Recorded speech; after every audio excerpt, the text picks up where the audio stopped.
On the news tonight, JAMB releases 2024 supplementary UTME results.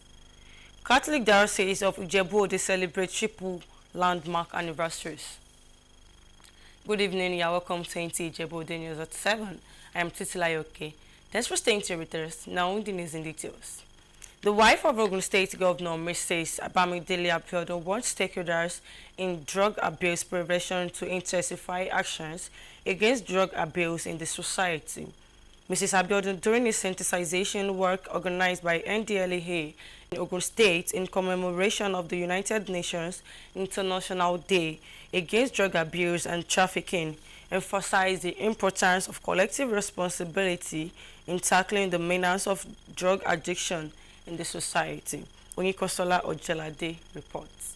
National Drug Law Enforcement Agency, NDLEA Ogun State Command, organized the walk to mark the United Nations International Day Against Drug Abuse and Trafficking.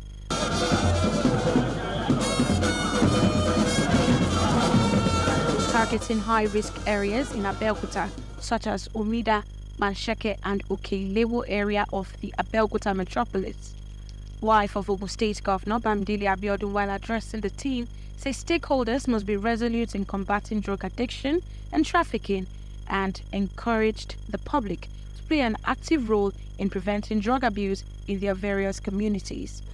Drug trafficking has become very, very prevalent amongst us, especially amongst our youth, and they are now beginning to have access to things that we ordinarily would not think will cause them to abuse to abuse drugs. So it is very, very important for us as parents to be close to our children so that we can observe them, so that if there are any changes that we see, we can know how to address them and address them on time. The team, led by the Ogun State Commandant of NDLEA, Tijani Rabe, thereafter engaged market men and women and some residents on the dangers of drug abuse and trafficking.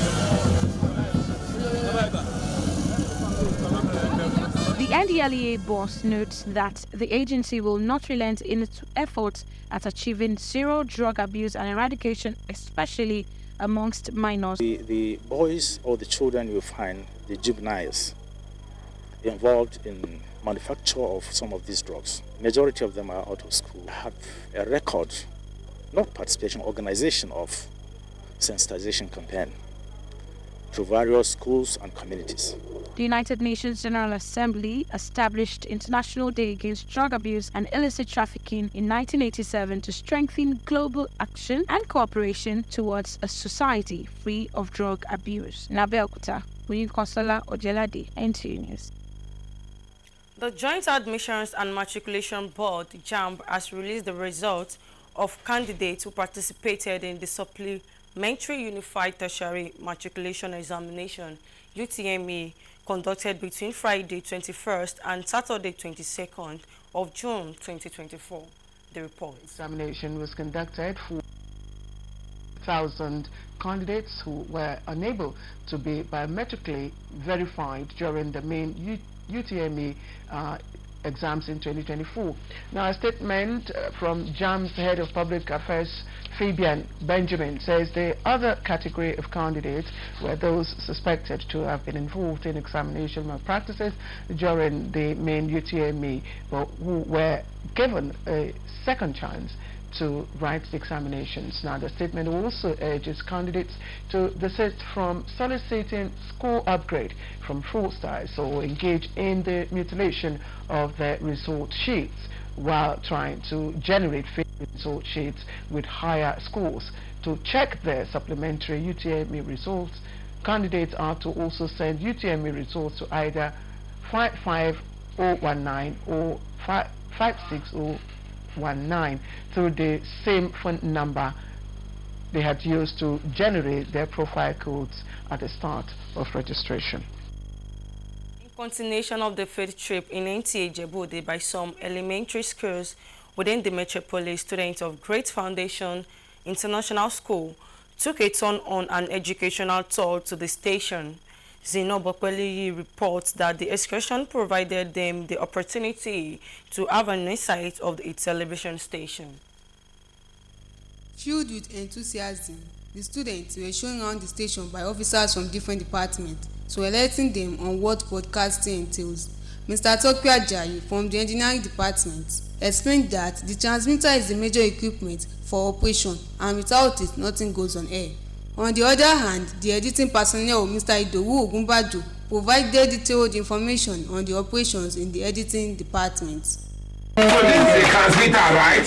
Yes. It's audio and video together and give us signal. The signal will now pass through a cable. And as you can see, the transmission house comprises what they call visual and audio. That's what you'll be watching and you'll be listening to what you are hearing, unlike radio station. Now, anybody that edits is what they call editor. The students who could not hide their joy, especially the opportunity of gaining more knowledge away from the classroom, shared their thoughts. I learned that the newsroom is a place where they produce news and talk about what is happening. For all the things I've never seen before, like mic neck, I've never seen that one before. When I go to that's when I see it, and table mic. In the editing, I learned that the editors correct mistakes made by the photographers. Mrs. Dawudu, a tutor at Great Foundation International School, commended the organizer of the event, adding that it is a lifetime experience. The excursion is an interesting one, and it is also meant to promote the image of the school, and that is what we've been doing, to promote the image of the school, to tell people out there that Great Foundation is still the best. The motive behind the excursion is to avail students of the practical aspects of broadcasting, as well guide them while choosing a career. In Ijebu-Ode, Zainab Okpeni, NTA News. Commitment in partnering with development partners to chart a climate resilient path for the country's water, sanitation and hygiene wash sector. This was the decision reached at a 3-day national workshop gathered to develop the climate risk analysis and action plan for the sector held in Abuja. Usman Zubairu has more. Climate change presents a significant threat to humanity, impacting positively to wash service. This workshop on climate risk analysis and action plan aimed to tackle the challenges ahead and providing comprehensive framework for assessing climate impact across the geopolitical zones. In Nigeria today, majority of households are already faced with limited access to good quality wash services, with only 10% having access to basic wash services and about 23% lacking access to basic water supply according to the 2021 Wash Norm report. Director Hydrology, Minister Water Resources and Sanitation Mukaila Babarinde said the workshop has assessed Nigeria's current climate conditions across geopolitical zones and proposed innovative solutions to enhance water, sanitation and hygiene. Increased frequency, duration and intensity of floods, especially in the south, has significant effects on water quality, sanitation and waste management, increasing the speed of waterborne diseases, especially among children.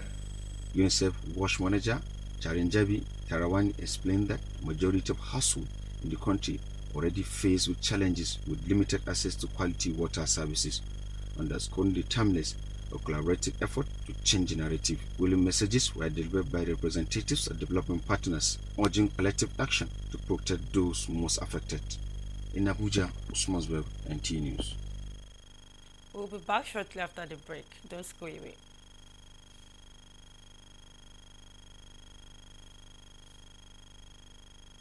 Alright, no problem. Okay, bye.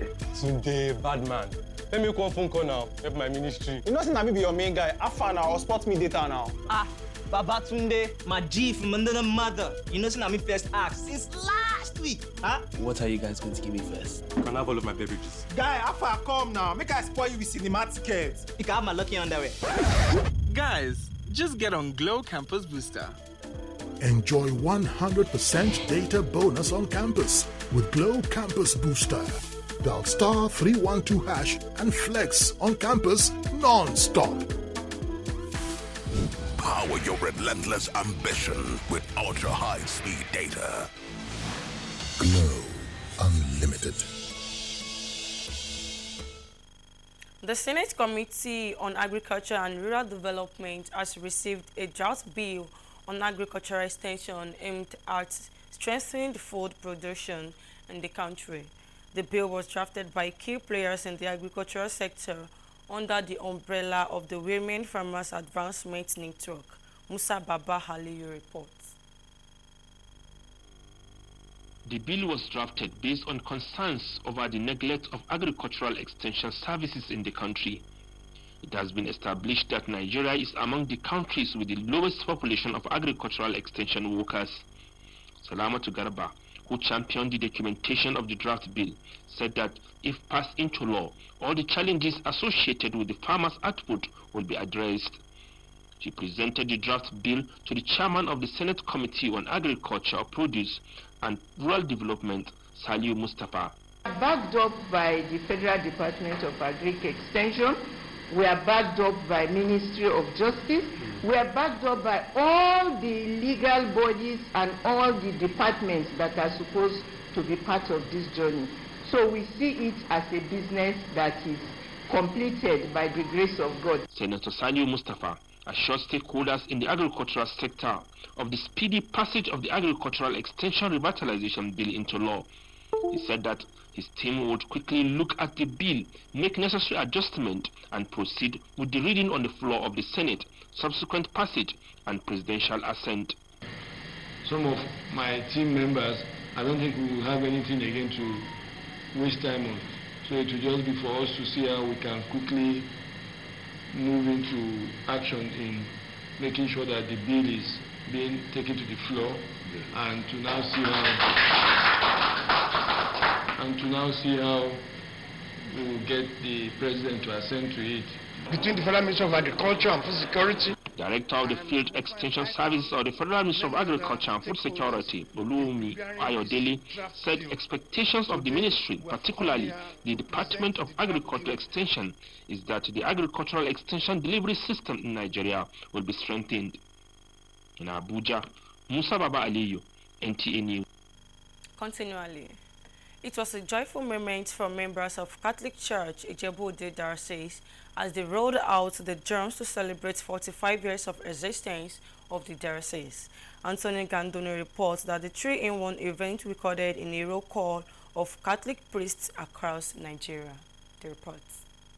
The Thanksgiving Mass, organized by members of St. Sebastian Catholic Church Cathedral Ijebu-Ode Diocese, was in celebration of 3 landmark anniversaries.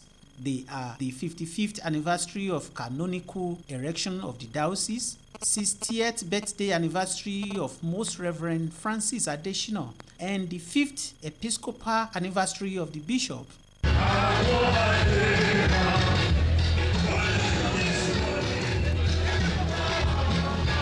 Going down the memory lane, the diocese, which was inaugurated in 1969 with 5 parishes, now has 42 parishes. The celebrant, who is also the lead priest, Bishop Francis Obafemi Adeshina, who could not hide his joy, said, "The grace of God and the support from members and his colleagues sustained him till this moment." While calling for more support and cooperation in the vineyard, the celebrant urged members to love one another for peace and unity in the diocese.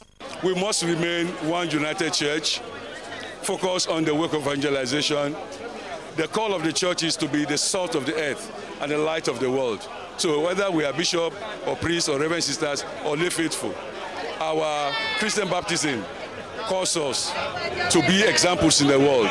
And that's what I invite my people to, that as we celebrate 55 years as a diocese, we should not just eat and drink, but we must be shining example.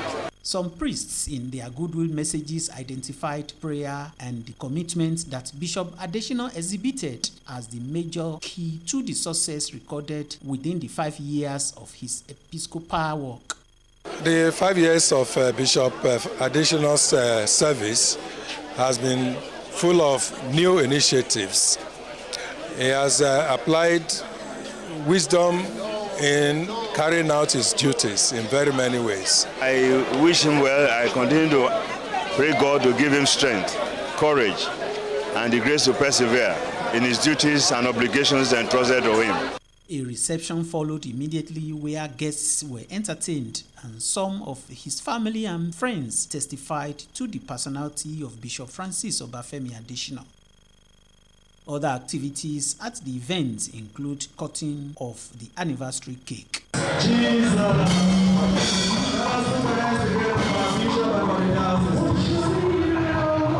In Ijebu-Ode, Anthony Gandonu, NTA News.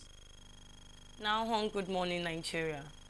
The need to scale up direct intervention towards childhood psychology to build their confidence as part of efforts at drug prevention as re-echoed on Good Morning Nigeria.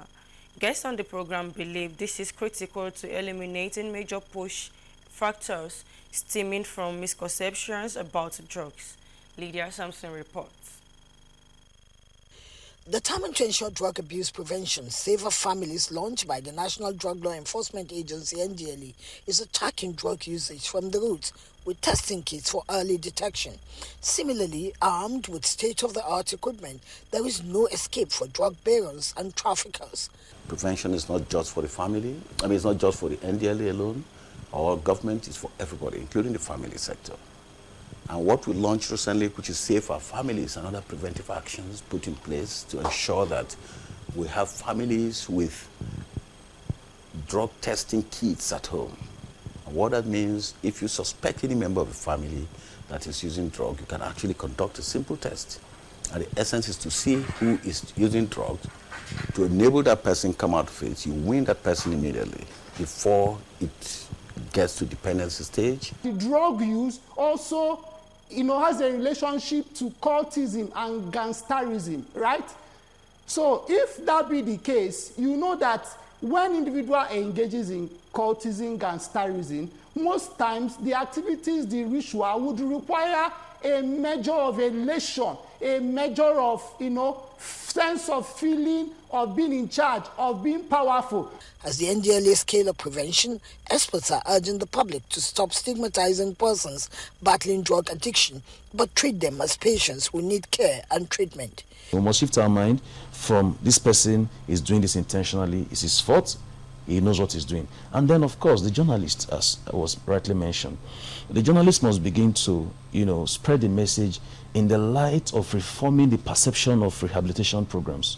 People feel that rehab care programs are punishment programs for wrongdoing. It's not so. Let's look at substance use using the disease model or the medical model, not the moral model, because these substance users are victims. So we need to support them, we need to stop the stigma, and there are a lot of outlets for help. The hospitals, the non-governmental organizations are out there to help. They are unanimous that with greater understanding of health implications and other negative implications of drug abuse, most users will have a rethink and with the right support, stop abusing drugs. In Abuja, Lydia Sampson, NTA News. The need to promote and adopt the compressed natural gas (CNG) as a sustainable and cost-effective economic fuel alternative in Nigeria has become pertinent. Some key players in the industry stated this at stakeholders event held at Portland Gas Limited in Abuja. Francis Udojo has the details. That's all we have for you for tonight. Till meet next time. I remain Titilayoke. Good night.